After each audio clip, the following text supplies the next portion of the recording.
কনকের ওপর রিয়াক্ট করি আমি। নিজে না পারার জন্য হয়তো ওকে অ্যাকিউজ করি সবসময়, কিন্তু ওর কি দোষ? কি করেছে ও যে ওকে এভাবে আমি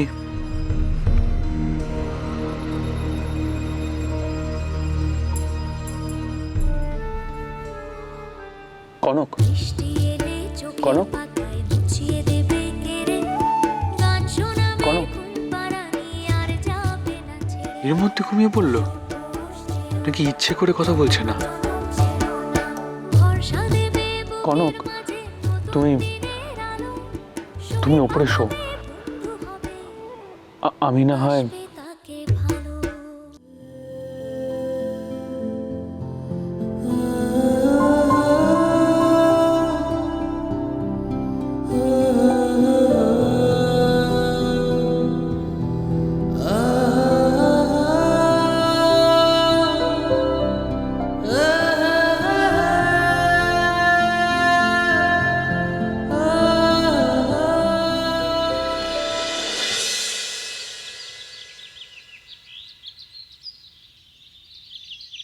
ঠিক আছে দাদা, সবসময় আমাকে দেখতে হবে তার কি মানে আছে? আপনারা যেটা ভালো বুঝবেন করুন না। সেটা ঠিক আছে, কিন্তু তোমার আইডিয়াগুলোর জন্য আমাদের অনেক ডিসিশন নেওয়া অনেক সহজ হয়ে যায়। তুমি বরং এক কাজ করো, এগুলো রেখে দাও, একটু দেখে রেখো। ঠিক আছে। ছোট মা, কি ব্যাপার অব্র, অফিসে যাচ্ছ এরকম ক্যাজুয়াল ড্রেস পরে? না অফিস যাচ্ছি না ছোট মা, আমি আর ঝিলমিল আজ একটু বেরোচ্ছি। বেরোচ্ছ? কোথায় বেরোচ্ছ? এই একটু এদিক ওদিক যাচ্ছি। অ্যাকচুয়ালি বিয়ের পর থেকে তো এই বাড়িটার মধ্যেই বসে আছি, তাই কিরকম একটা স্ট্যাগনেন্সি চলে এসেছে লাইফে। সো আমরা ডিসাইড করেছি যে আজকে একটু বেরিয়ে আমরা এই শপিং টপিং খাওয়া দাওয়া করে আর কি, তারপর। ডিসাইড করেছো? আগে বলনি তো। বলেছি তো, বাবাকে বলেছি, মাকেও বলেছি। কি বাবা কিছু বলুন? বেড়াতে যাওয়ার ব্যাপারে আমি তোমাদের কোনো পারমিশন দিইনি ঝিলমিল, এটা পুরোপুরি তোমাদের ডিসিশন। কিন্তু বাবা কালকে রাতেই তো আপনার সাথে আর মায়ের সাথে এই নিয়ে কথা হলো। কথা হওয়া আর অনুমতি নেওয়া এক নয় ঝিলমিল। যাক না ছোট,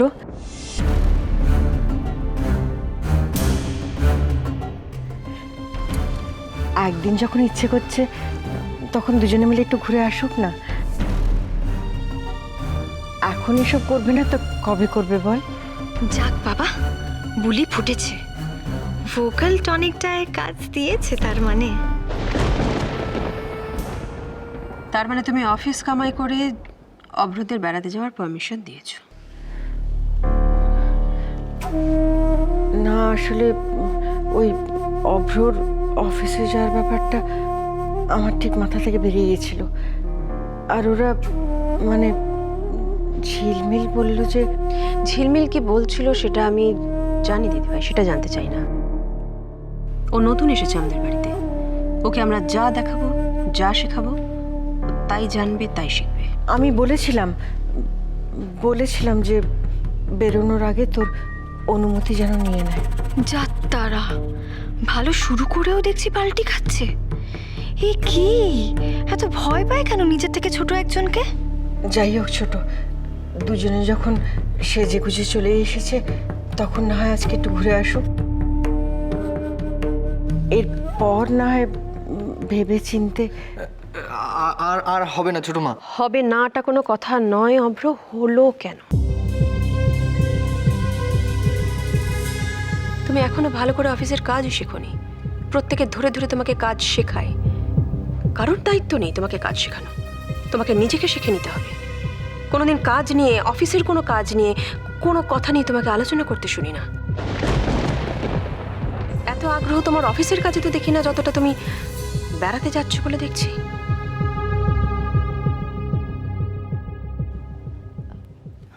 সরি, প্লিজ আমাকে মাফ করে দিন। বিয়ের পর থেকে এসব শুনে আমার অভ্যেস হয়ে গেছে, কিন্তু প্লিজ আমার জন্য আপনি মাকে আর অভ্রকে কথা শোনাবেন, আপনার পায়ে পড়ছি প্লিজ।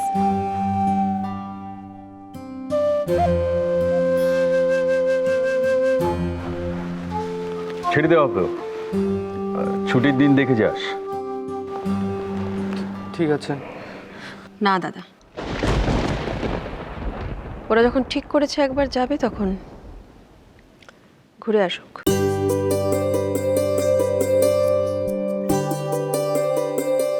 যাবো যাবো, তুমি পারমিশন দিলে ছোট মা?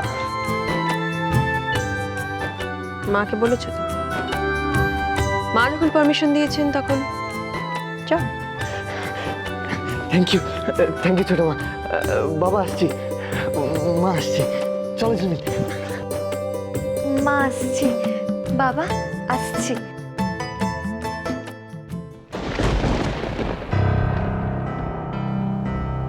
থ্যাঙ্কস।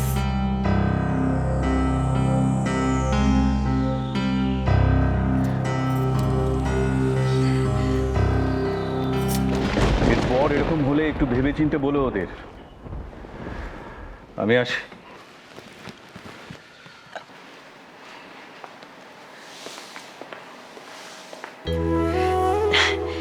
কত খুশি হলো দুজনে বল, মুখ দুটো একেবারে শুকিয়ে গেছিল। ওদের খুশিতেই তো আমাদের খুশি, তাই না? আমি যাই রান্নাঘরের দিকটা একবার দেখে আসি। দিদি ভাই,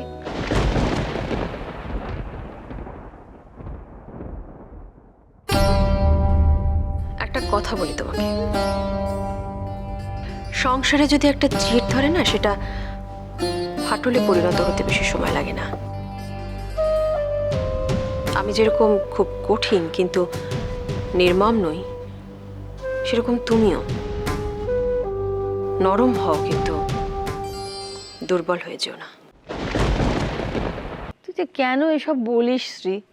সবাই যেখানে যাচ্ছে সেখানে তুই কেন যাবি না? আমি তো সমস্যাটা কিছুই বুঝতে পারছি না।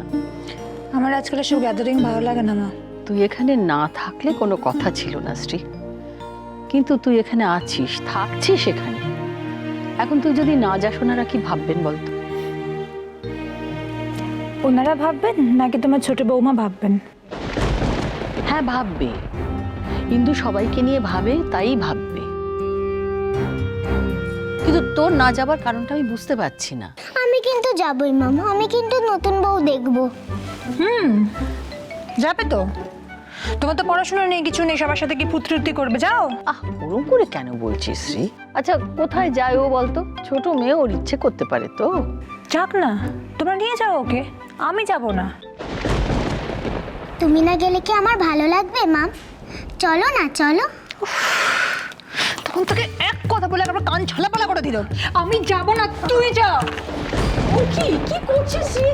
লেগে যাবে, পড়ে যেত যে। আমার কাছে আয়, শোনা, আমার কাছে আয় তো। তুই কি রে শ্রী? আমি তো তোমাকে আগে বলেছি, এই পার্থর সাথে রিলেশনটা আর বয়ে নিয়ে বেড়াতে পারছি না মা। মা, ওই একটা লোক আমার লাইফটাকে না একেবারে হেল করে দিয়েছে। তুই কি বলছিস রে? ওরকম একটা ভালো ছেলে। ওইটুকুই, শুধু ভালো, ভীষণ ভালো, তার থেকেও বেশি না মা, ভীষণ অর্ডিনারি, এতটা সাধারণ, যাকে রেসপেক্টও করা যায় না, যাকে ভালোবাসা যায় না। শ্রী, কি বলছিস কি তুই?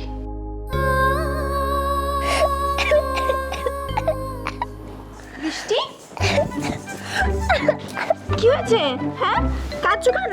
হ্যাঁ, দেখি দেখি কি হয়েছে? কাঁদছো কেন? মা বকেছে বুঝি আবার? হ্যাঁ, একদম কাঁদে না, একদম কাঁদে না। তোমাকে কিন্তু হাসলেই সবচেয়ে বেশি ভালো লাগে। তুমি যে বলেছিলে পরে আমাকে একটা জিনিস দেবে বৌরানী, কি চাও বলো? আমার পাপাকে আমার কাছে এনে দেবে।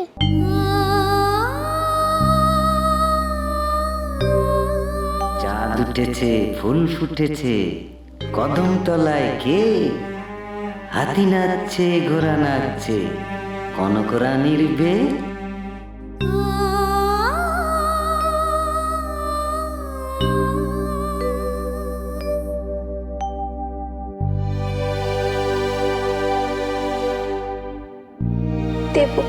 দেব বললেই কি সবকিছু ফিরিয়ে দেওয়া যায়? বিয়ের আগে তো পরিস্থিতি অন্যরকম ছিল মা, এখন আমার এখানে থাকা নিয়ে দাদাদের তো কোনো প্রবলেম নেই। তুমি এসব কথা কেন বলছো মা? তোর ভালোর জন্য শ্রী। রাখো আমার ভালো। তোমরা যদি সত্যি আমার ভালো চাইতে মা, তাহলে বিয়ের আগে আমার কথাটা তোমরা শুনতে। ছোট বৌদির কথা তুই পার্থর সাথে আমার বিয়েটা দিতে না। শ্রী, পার্থকে আমি পছন্দ করেছিলাম, ইন্দু নয়। ইন্দু শুধু আমার কথাটা সমর্থন করেছে। হ্যাঁ মা, আমার জানা আছে। তুমি তো তোমার ছোট বৌমার নামে কিছু শুনতেই চাও না। তাহলে আর আমার বলার কিছু নেই। বলছো কেন?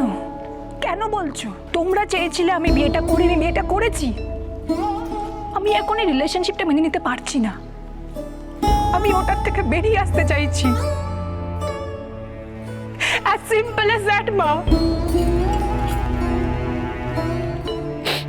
এতই যদি সহজ হয় তাহলে তুই চোখের জল ফেলছিস কেন?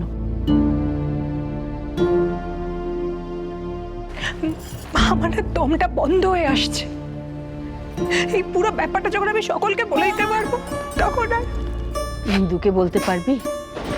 বলতে পারবি যে তুই পার্থর সঙ্গে সব সম্পর্ক শেষ করে এই বাড়িতে থাকার জন্য কি এখন মিসেস ইন্দিরা চৌধুরী পারমিশন আমার লাগবে মা? আমি পারবো না। এই বাড়িটা আমার, আমি এখানেই থাকবো, ব্যাস। সুখে ছিলাম কটা দিন। পুরুষ ঠাকুর ভালো মানুষই দেখাতে গিয়ে আমাকে টেনে এনে আমার হাড় মাস কালি করছে। মরণ।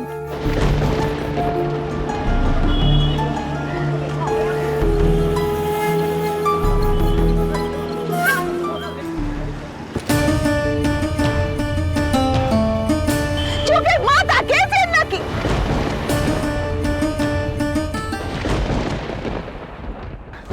ভাবছেন কেন?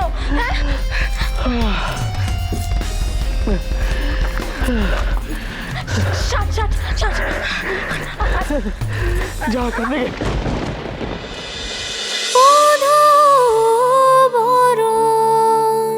চলো চলো চলো চলো চলো পাল্টাই